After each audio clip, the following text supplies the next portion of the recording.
ওই ইএমরা যাকে বলবে উনি হয়ে যায়, আর বিজ্ঞাপন ছাড়া চাকুরি হয়ে যায়। তাহলে চিন্তা করুন, তিপ্রাসা হলেই যে তিপ্রাসার কাজ করবে না, আমি যে শুরুতে বলেছি কেন আইপিএফটি তো তিপ্রাসা, জনজাতি মোর্চা আমরা যারা করি আমরা তো তিপ্রাসা। তাহলে আসারাম বাড়িতে এই যে আক্রমণ, বিভিন্ন গোলাঘাতি, আমাদের টাকার ঝোলা মান্দায়ে, আমাদের আইপিএফটির উপরে, বিজেপির উপরে এই যে আক্রমণ, কার উপরে আক্রমণ? তিপ্রাসার উপরে তো আক্রমণ। তাহলে তিপ্রাসা হয়ে তিপ্রাসার উপরে কোন থানচা আপনারা চান? আগে নিজের ঘরের থানচা আপনারা বজায় রাখুন, থানচা করুন আগে নিজের দলের মধ্যে, তারপরে অন্যকে নিয়ে থানচার কথা চিন্তা করুন। কাজে কোনো থানচা নেই।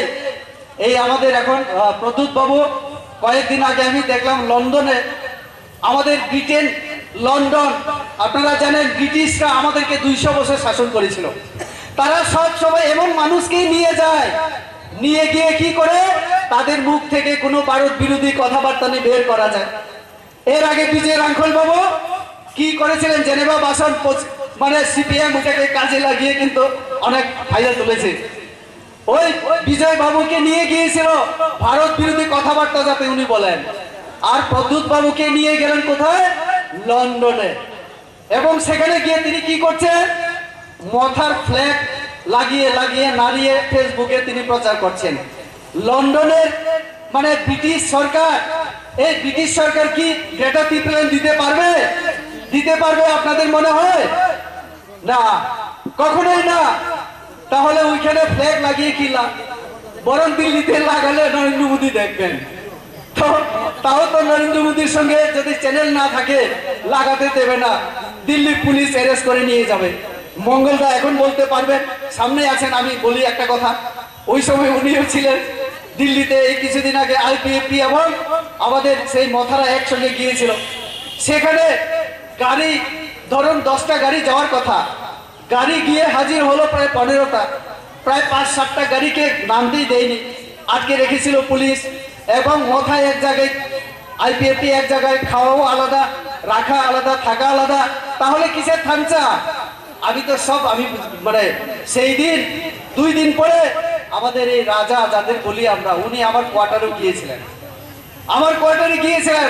আমি কয়েকটা শুধু প্রশ্ন করেছিলাম, উনি নিজে ঠিক করতে পারছেন না এখন তিনি কি গ্রেটার পিপলেন্ডের দাবি করবে না মানে কি বলে এটাকে বাংলায় কেন্দ্র শাসিত অঞ্চল, যেটা ইউনিয়ন টেরিটরি বলে। তিনি এখন 2 রকমের কথা বলছেন। আমার সঙ্গে অনেকবার কথা হয়েছে ইদানিং, বলেন না না मैं भी जानता हूं ये ग्रेटर पिपलेन मिलना तो मुश्किल है। তাহলে উনি নিজেই এখন মানে চিন্তায় আছেন, এটা হবে কিনা, কিভাবে করি, তার জন্য বিলটা পর্যন্ত আনতে পারেননি তারা। তো এখন আমি বেশি বললে তো আবার আজকে তারা প্রচার করবে, এই মোহনপুরে গিয়ে রেবতী ত্রিপুরা তিপ্রাসা বিরোধী কথাবার্তা বললো। এখন মঙ্গলদাকে কি জানি হুমকি দেয়, কারণ উনি তো আরো গুড় বিরোধী তিপ্রাসা গুড় মানে কাজ করেছেন উনি আজকে বিজেপিতে যোগদান করার পরে। কারণ তারা বলে যারা বিজেপি করে তারা নাকি মানে তিপ্রাসা বিরোধী। আরে তিপ্রাসার কিছু করতে হলে মোদী ছাড়া উপায় নেই, উনিও জানেন। তার জন্য দিল্লিতে ঘুরছেন এখন অনেক নেতৃত্বরা। আমি শুনেছি প্রদ্যুৎ বাবু লন্ডন থেকে ফিরে তিনি এখন দিল্লিতে অবস্থান করছেন, কোনো ক্রমে আমাদের অমিত শাহজির সঙ্গে দেখা করতে পারেন। আমাদের অমিত শাহজি নরেন্দ্র মোদী আপনাদেরকে বুঝে গেছেন, শুধু বুঝার দরকার এখন আমাদের তিপ্রাসাদের আঙ্গামনি বাগেন অনুরোধ খেনে মুসঙ্গ जों जरा तिप्रासा तंनाय जों जदि ग्रेटार पिपलेन नंथो कलेज नंथो हस्पिटाल नंथो खुमु लंग जिनि आगेनि मुख्यमंत्री आरो एक हस्पिटाल खाइना बागे 28 कोटी रां सानकाना जिनि आपरो बिप्लब देव मुख्यमंत्री न 27 कोटी किन्तु बीजेपी नि मुख्यमंत्री अर्थात बिप्लब देव आपरो बसागार ना ना 27 कोटी ना आमी 30 कोटी दिए देब তাহলে এই অমংখা বিজেপি आंबो प्राय सावबारनो आंबो तो एमपी ले नरा फाइदि दिल्लीओ आं बाहाय खालायना रना सुबाइमान सादी अर्जुन मण्डलनि आरो थांनाय ट्राइबेल वेलफेयार मंत्री ना ओ अर्थमंत्री आरो थांनाय ना लामा कलमानि मंत्री सिनि नितिन गडकरी आरो थांनाय ना रुम बेदेग्रि माने सिनि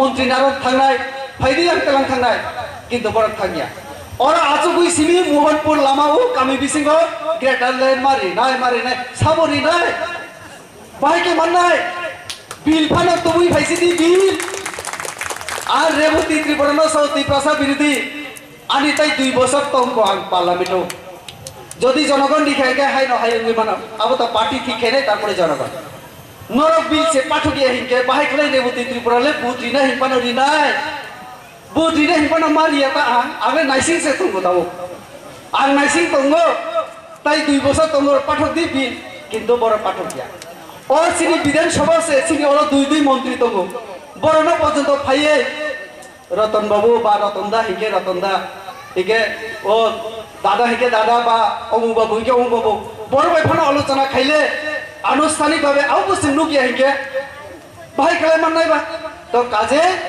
দি প্রাসানো থঙ্গই শুধু রাজনীতি খেলাইয়ে ওয়াইসাকে সব লাস্ট ফাইট জাতিনি বাগৈ সাবং তাঙ্গানি কোনো দিন লাস্ট ফাইট গইবেয়া যতদিন বাসি ততদিন লড়াই চলে না নামবে বড়কে সব 2023 পরে হিকে বন্ধ হয়েছে তাহলে 2023 এর পরে আমরা তো আবার জিতছি না 2023 এ আবার বিজেপি সরকার হবে তাহলে আমার রাজাকে আমি পাবো না নাকি এটাই উনি বলছেন তিনি আবার ব্যবসা বাণিজ্যের জন্য শিলং চলে যাবে এই কথাই ইঙ্গিত দিচ্ছেন কিন্তু আর রাংখল বাবুর তো বয়স হয়ে গেছে উনি তো এমনিতে আর লড়তে পারবেন না তো এই জন্য পরিষ্কার বলছে লাস্ট ফাইট অর্থাৎ এই দলটাই থাকবে না আমি আজকে এখানে বলে গেলাম আপনারা দেখবেন 2023 এর পরে মানুষের মাথা ব্যথার কারণ সব শেষ হয়ে যাবে কিছু আদায় করে দিতে পারবে না আর যদি আদায় করতে হয় বিজেপি সারা উপায় নেই তার জন্য ইনডাইরেক্ট ভাবে